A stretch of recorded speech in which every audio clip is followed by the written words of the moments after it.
Alors, mon nom est Danielle. Voici quelques capsules qui portent sur l'initiation de l'utilisation de votre iPad. Chacune des capsules seront autour d'une dizaine de minutes. Et la première porte sur le descriptif de l'appareil et des gestes de base. J'attire cependant votre attention sur le fait que les capsules ont été réalisées avec un appareil dont la version du logiciel est de 13.4.1. Alors, si la version de votre logiciel est différente, il se peut qu'il y ait des changements au niveau de l'apparence ou certaines fonctionnalités. Alors, on débute maintenant. Alors, vous voyez maintenant apparaître mon écran d'accueil, parce qu'il y a deux types d'écrans, un écran d'accueil et un écran verrouillé.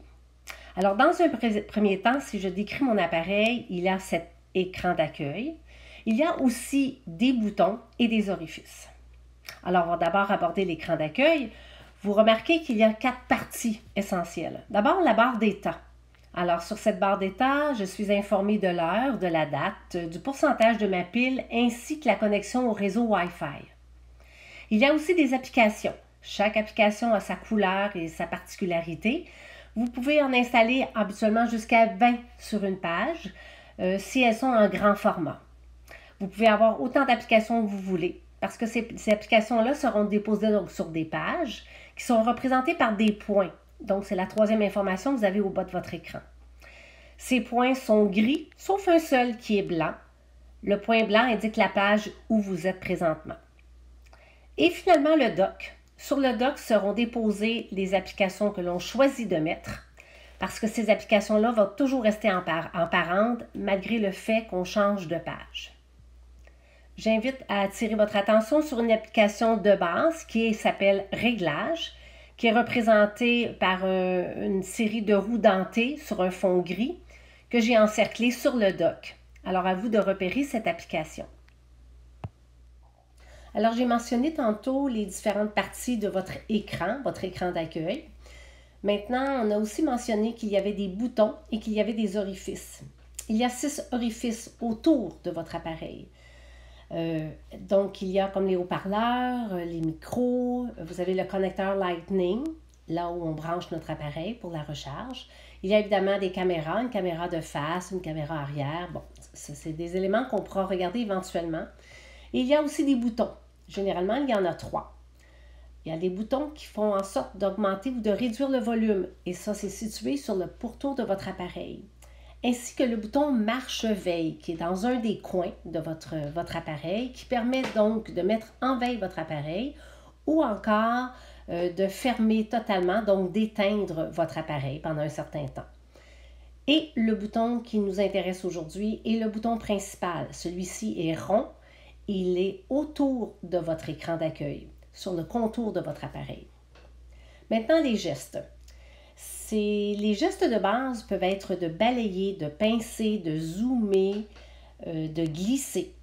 Nous serons intéressés aujourd'hui par le geste balayer, où il s'agit de mettre son doigt sur l'écran, de gauche à droite, de droite à gauche. Alors, vous savez maintenant qu'il y a des pages qui sont identifiées par des petits points.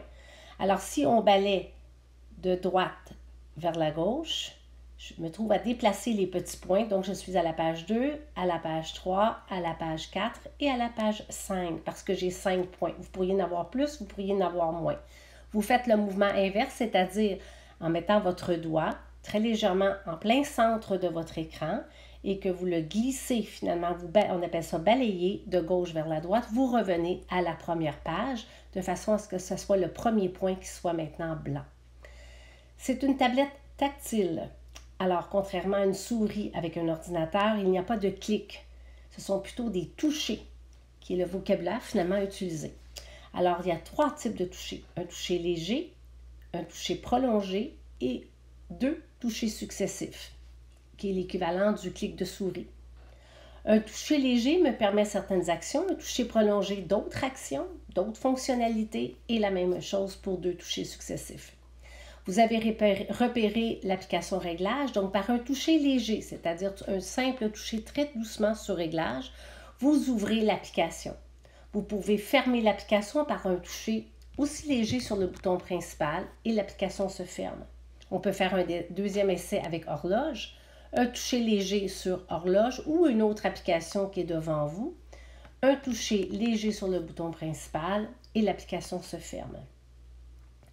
Maintenant, si on fait un toucher prolongé, ce qui veut dire peser un petit peu plus fort, quelques secondes à peine, sur une application.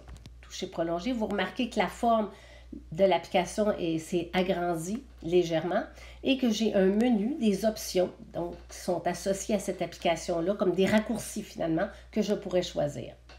S'il y a d'autres options dans cette application-là qui sont offertes, qui ne sont pas devant moi, je n'ai qu'à l'ouvrir de façon avec un toucher léger comme on a fait tantôt. Bon, bref, si ce menu-là ne me convient pas ou je me suis carrément trompée, par un toucher léger en plein centre de l'écran, referme le menu qui m'était offert. Alors, je recommence maintenant avec l'application horloge ou une autre application de votre tablette, un toucher prolongé. Et je vois un autre menu associé à cette application-là qui m'est offert, que je peux décider d'actionner ou carrément, tout simplement par un toucher léger en plein centre sur ma photo, ferme l'application.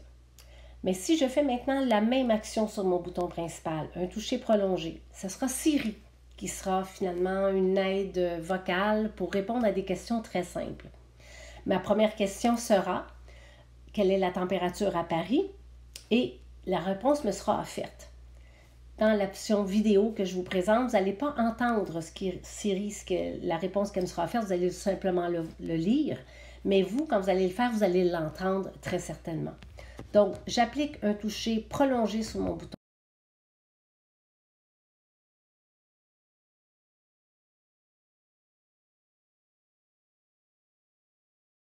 Léger sur le bouton principal, ferme l'accès à Siri.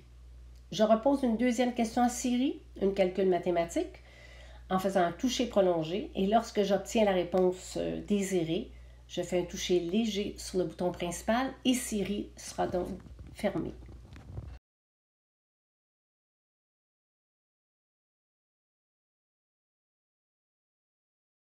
Donc, des questions simples à Siri sont offertes, seront répondues par un toucher prolongé sur le bouton principal. Vient finalement deux touchers successifs. Évidemment, sur une application, c'est pas toujours possible et que ça n'a pas toujours un effet. Sur des applications plus élaborées, on se verra offrir différentes commandes en faisant ce mouvement-là. Cependant, si je fais deux touchés successifs sur le bouton principal, différentes applications seront donc ouvertes en arrière-plan. Il me s'agira pour moi de les balayer vers le haut pour les fermer, ce qui libère donc un espace de mémoire active sur ma tablette.